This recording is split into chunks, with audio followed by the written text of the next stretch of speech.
Welcome to Life Planning 101, brought to you by Kennedy Financial Services of Eastland. Tune in every Monday morning at 8:30 on KATX and KWBY, and again on Saturday morning at 9 on KATX and KWBY as Angela Robinson joins Terry Slavens to share important financial information to help you live life on purpose. Insurance, investments, estate and tax planning, and much more. All covered now on Life Planning 101. And welcome into Life Planning 101 right here on KTX, KWY. Terry Slavens with you on this beautiful Monday morning. We have Angela with us as always, and we have Aaron with us as well. That's right. That's right. We've got a great day lined up for you.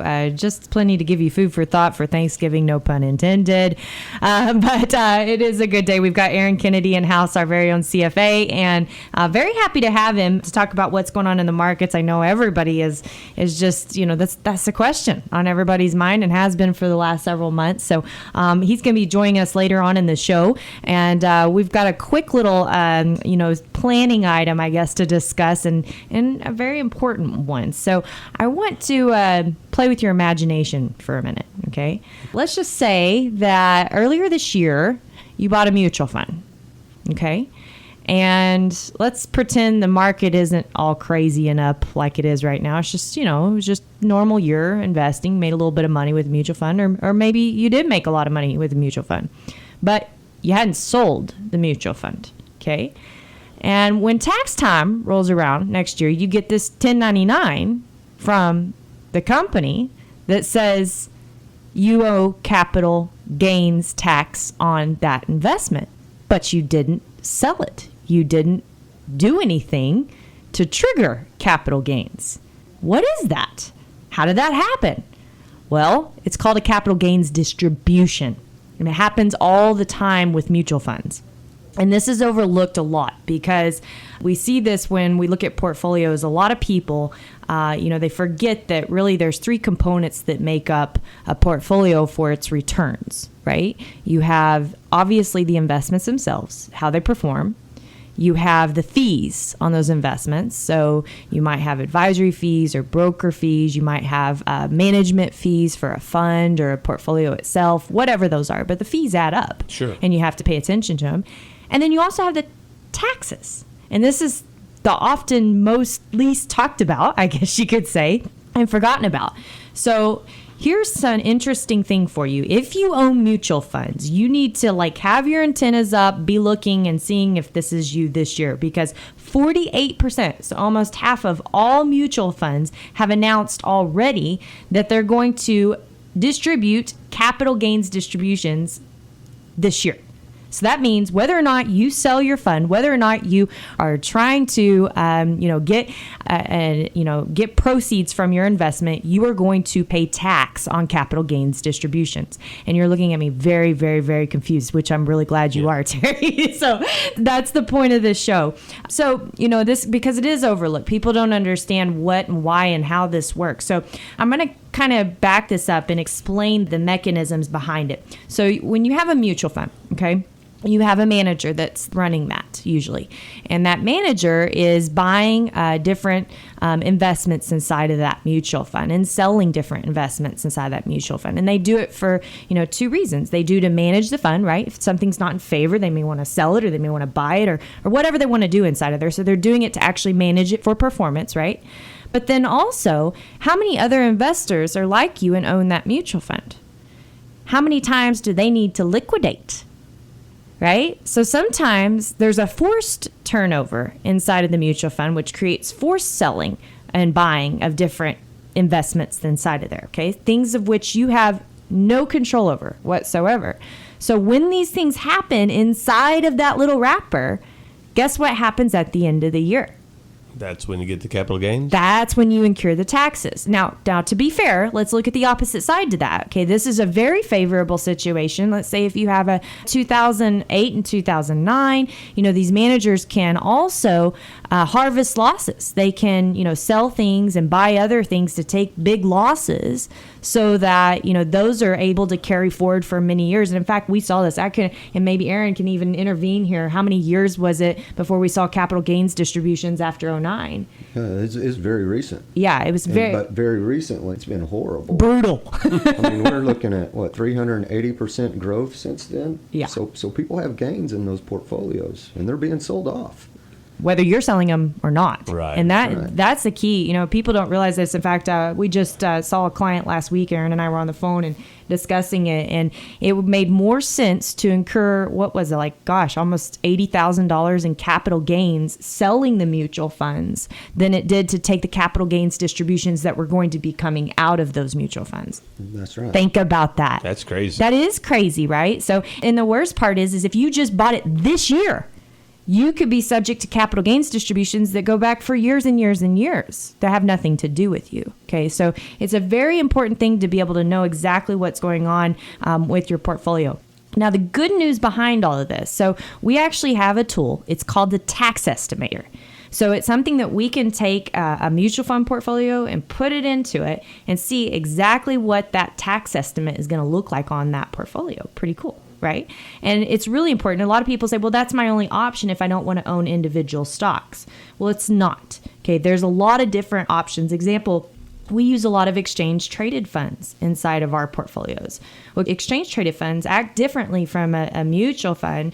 Oftentimes, they're much more tax efficient. It's not to say that there's never a capital gains distribution, but they're very, very rare in the way that those are built. So, there's different options. It doesn't just have to be a mutual fund portfolio or take a ton of risk. And I think that's what a lot of people think that that's their choice. So I encourage you, though, to get on this because time is ticking. A lot of these companies pay out. I don't know when is usually the dividend date for it's coming.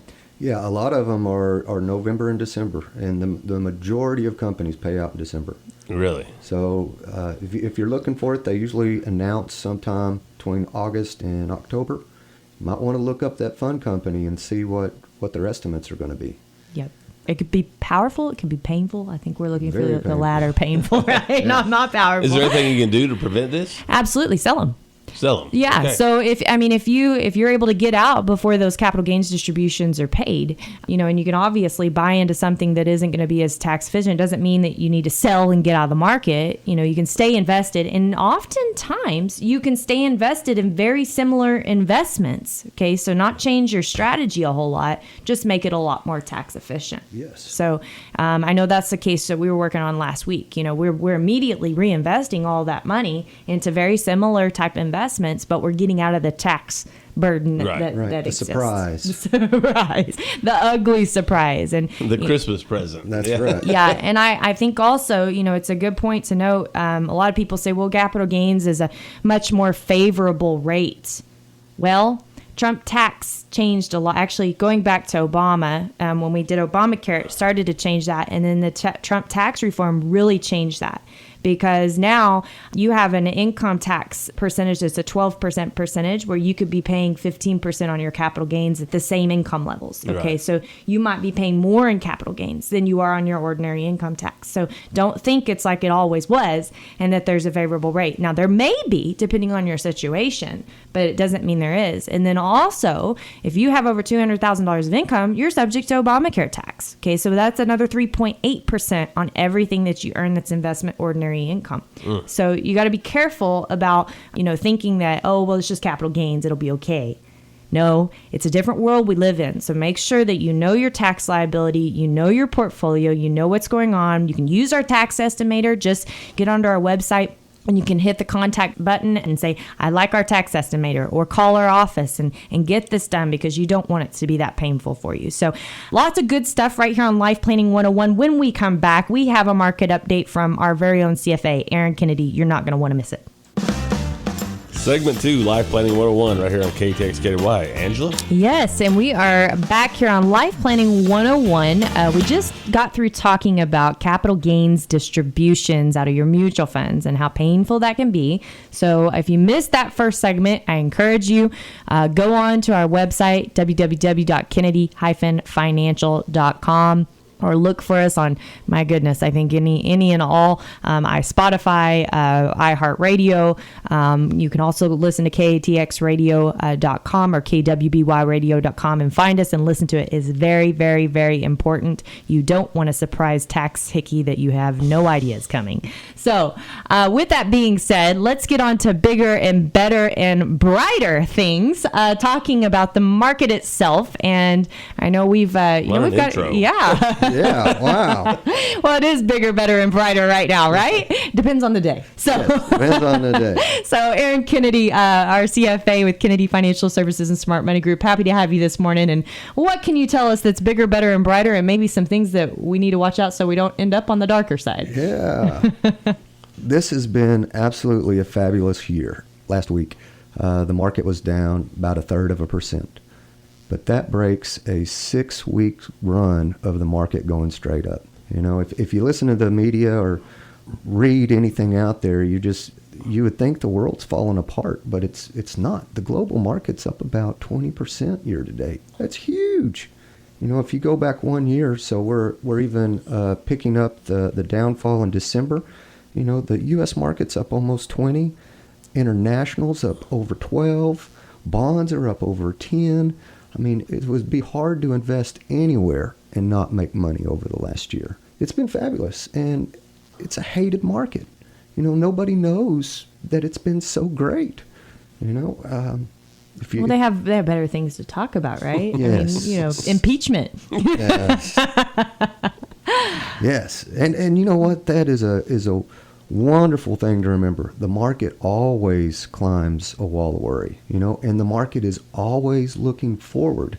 It really doesn't care what's happening today. I mean, it might on a second by second trade, but we're always looking forward to what earnings are going to do in the future, what companies are going to do in the future. And that's a very important thing to remember. A great example of that is this year. The expected earnings for this quarter, year over year, were supposed to be down 4%. How can expected earnings be down 4% and we have a 20% market? That's crazy. Yeah. Right. But we're looking forward. Earnings actually came in at negative 2.3 instead of 4, so it's a lot better than we expected. And, you know, negative earnings are not something that are surprising. You know, we saw this in 2016. So just because earnings are down, you know, doesn't mean the world's ending. How much of that has to do with China, with what's going on over there? Quite a bit. When you look at earnings on the scorecard right now, you know, there's basically one big culprit, and that's global growth. And China and the tariffs have a lot to do with that. So if you look at what is actually negative right now, you look at energy. You know, energy's down about 30% on earnings. You look at materials. What are both of those? That's a global use of either energy or items that is used for growth. So if that slows down, of course, those sectors are going to go down. Another big one is anybody that has over half of their earnings outside of the United States. You know, because then you have half your earnings are slowing down. But it's a two-edged sword. Global growth is slowing down.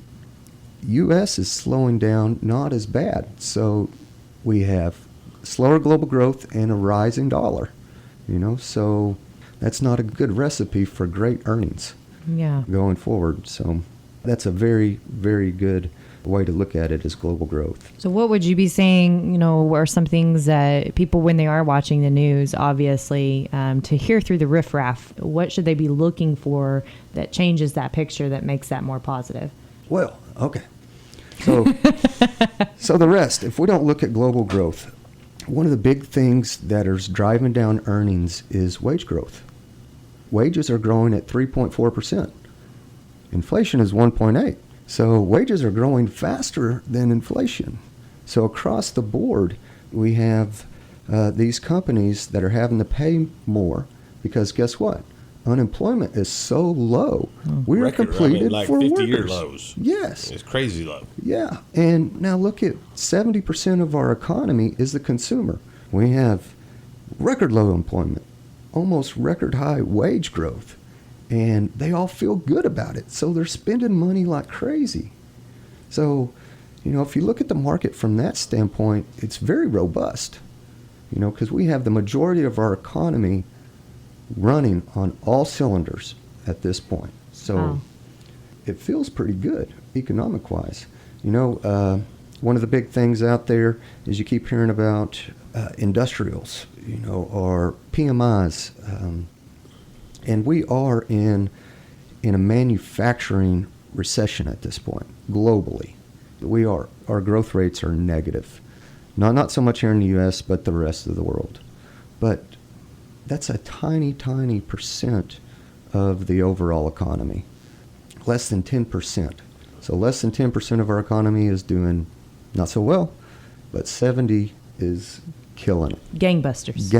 And we're not even in full swing of holiday spirit yet. That happens, Wednesday night? That's right. Coming up, that's for sure. And guess what earnings are supposed to be for 2020? 9.7%. Wow. So, if we're looking forward for what companies are going to do, it's a good time to be in there because good things are coming around the corner. Right. So when we come back, we're going to leave you with a cliffhanger. What does that portfolio need to look like in 2020? Right here on Life Planning 101. Final segment, Life Planning 101, right here on KTX KDY. Angela? Yes, and we are back with Aaron Kennedy talking about this robust economic environment that you will never hear about on CNBC, CBS, only here on Life Planning 101, right? We're small market media right there. Yeah, small market media, but everything is the truth and nothing but the truth. So we're really excited, though. There's a lot of things moving in the economy, a lot of things moving in the market. And, I remember you on last month, Aaron, and you were talking about if China, if we work a deal with them, it's going to be like magical fireworks in the Magic Kingdom, right? Yes. There's a lot out there that, that people could be gambling on, I guess you could say, to happen. But then there's just a lot of solid evidence, it sounds like, on economics and where things are at. So I know you're getting ready for a big reposition within the portfolios and looking at things that you're going to be changing. So what are you going to be looking to do with all these things up in the air? And, what else do listeners need to be looking for or thinking about as they are looking at their own portfolios? So the biggest thing is, what are we going to be missing out of going forward? I said if the earnings are supposed to increase almost double digits next year, we have the Fed, the ECB, and the Bank of Japan all being very accommodative with their policies, which basically means they're flooding the market with money, and hopefully these big institutions are taking that money and investing it, which is huge economic activity. There's a great backdrop. And remember, if all the bad things have already happened, the slowdown in Europe has already happened. The slowdown in China has already happened. And everybody is already taking steps to correct that, get things going. So it's a good time to be invested. There's some hot spots in the market that are kind of overpriced, mainly your low volatility or your less risky investments. Because, so far this year, that's been one of the barn burners. One of the best plays out there was being to low volatility. So that's kind of expensive.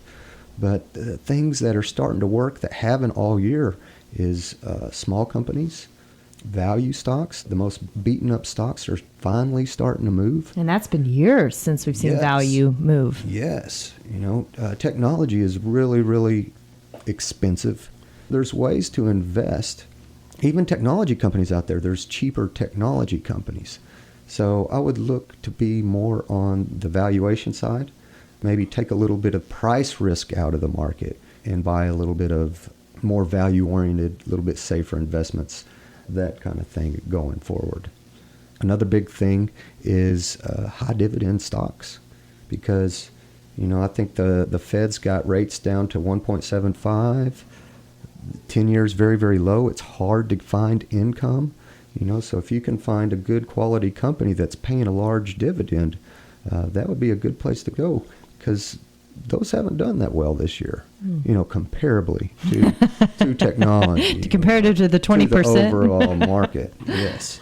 But there's some great places to be out there that you can get a pretty good dividend income and not have to take all the price risk that's in the overall market at this point. Yeah, I know, when you're building a portfolio, and you've talked about this so many times before, about you have obviously the core, and then, you talk about these value add plays. And I think it's important for our listeners, and especially those are clients, and we're managing that money, to remember, it's all about T-ball. And, you can overweight yourself in any one of these areas. So when you're building a portfolio and you're talking about these little value adds, what percentage of the portfolio are you actually talking about doing that with? Oh, a small enough piece that you won't pull your hair out if it's wrong. Because, in reality, if you stay invested, one day you're going to be right. Let's just take value investing. You've been wrong if you've been a value investor for years and years and years.